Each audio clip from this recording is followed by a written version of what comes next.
Hello guys, actually today we are going to talk about 3 points, and I think these are the most crucial things that we should also all of us put into consideration when we are roasting or after we've done roasting.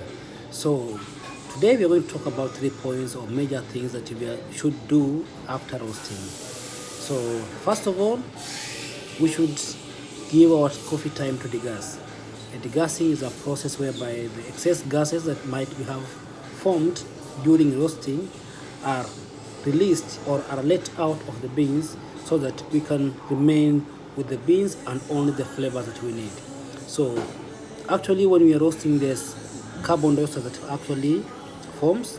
So this carbon dioxide actually is very excessive in the beans. So it might have an impact or a very crucial impact on your coffee flavor, or sometimes you will have a problem with understanding what are the best flavors of your coffee. So you should give your coffee a minimum 8 hours for it to degas, and then from there you should also give it more time for the coffee to mature, because coffee matures with time.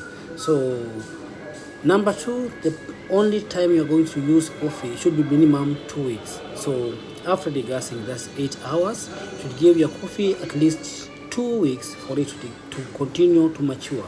So during maturing, there's flavors that are exhibited, they come out. There are more excess gases that will have formed into the coffee are being released also, and the coffee is gaining its flavors and becoming what you really need as a roaster. So you should give your coffee at least 2 weeks for it to mature, then start using it. Then lastly, you should make sure that you keep your coffee in a dry, cool place.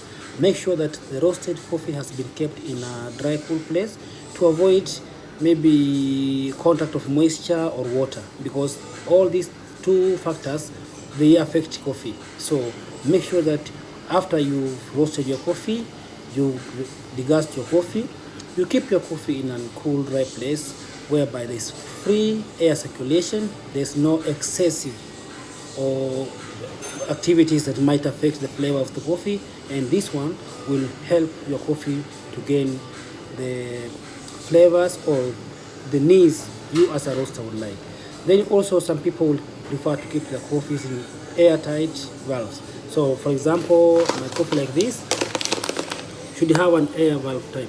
So when there's excess gases or in the coffee, they can release. It can release when there's excess gases. So make sure that you keep your coffee in airtight valves, or keep them in a dry place where there's no moisture or anything that might affect the coffee. So learn to give your coffee time to degas, keep it in a cool, dry place, and give it a little bit more time, like 2 weeks to mature, and then you can use the coffee. So as a roaster, these are the main 3 things you should consider in during or after you finished your roasting. Now you want your coffee to be sold or to be given to clients.